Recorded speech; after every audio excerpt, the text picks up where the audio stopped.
The massive fraud scandal in Minnesota that captured the media's attention has spurred action across the Trump administration. Of course, that was the underlying fraud that brought the Homeland Security up there that's created what we see all this conflict.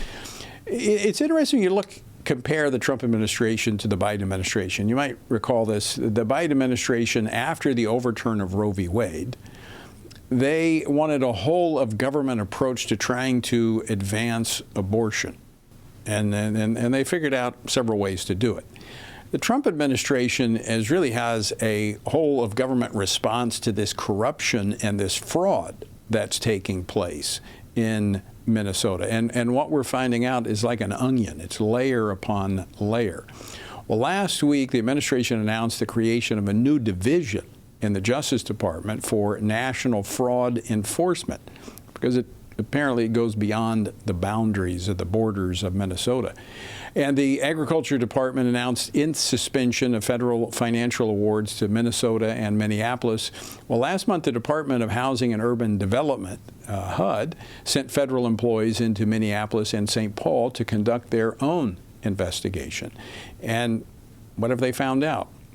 Well, joining me now, in just a moment, we're going to be joined by the Secretary of Department of Housing and Urban Development, Scott Turner, to give us an update on what his department has discovered there in Minneapolis and Minnesota.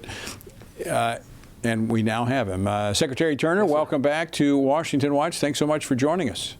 All right. Thank you, Tony. So good to be with you, sir. Always. Happy New Year. Happy New Year to you as well. Now, we were just talking about the investigation that you've launched into Minneapolis and into St. Paul. I realize the investigation is going to take some time, but what can you tell us about your department's efforts on this and what you've found so far? Yes, sir, Tony. Thank you. So we have boots on the ground in Minnesota.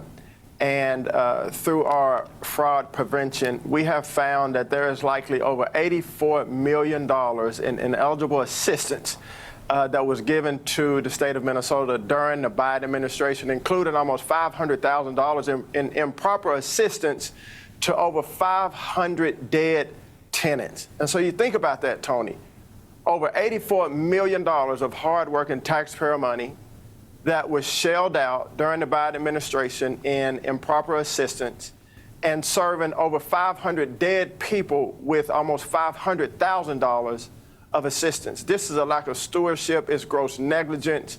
But I'm grateful at this time that our team on the ground has found these improper payments, and we will hold those accountable that are responsible for this. Hey, Secretary Turner, when you look at this combined with what was happening in the daycare, I mean, this looks like it's coordinated. It looks like this is a criminal conspiracy. It doesn't just look like people taking advantage of another government program that doesn't have the proper oversight.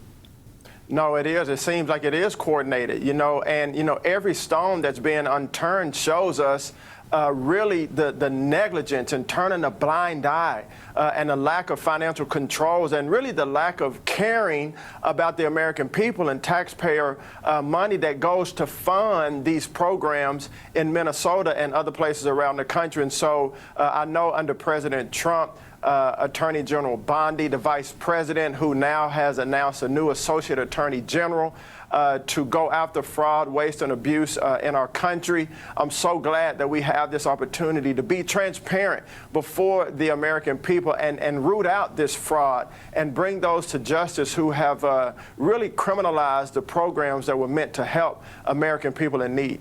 What is the connection between this fraud and abuse of taxpayer money and illegal immigration? Well, as you know, over 12 million people came across our border.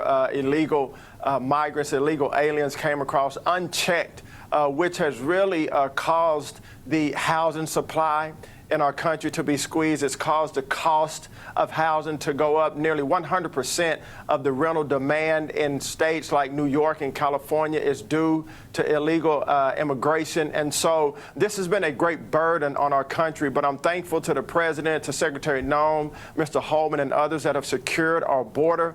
Just here at HUD, we found that over 59% of illegal alien families use one or more of our welfare programs here in America, costing about $42 billion a year. And so with that, we have to turn the faucet off and use American taxpayer money to serve the American people and American people only. And we are very intentional and focused on that at HUD as it pertains to housing and the programs that come out of our agency.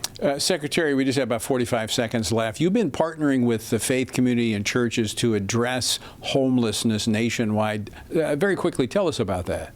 Yes, sir. You know, we want to allow and bring the faith-based organizations back to the table as it pertains to serving our homeless neighbors. During the Biden administration, they really were, quote unquote, stiff-armed and could not come to the table to compete for our Continuum of Care competitive grant. So now we want to open that back up. Faith-based organizations like Our Calling and others around the country are really the ones with boots on the ground serving our homeless neighbors. And we don't want to just house people, Tony. We want to house them, treat the root cause, get them transformed, and back to a life of independence. Secretary Turner, always great to see you, my friend. I know you've got a special project coming up for the 250th. We'll get you back on to talk about that. Thanks for joining us.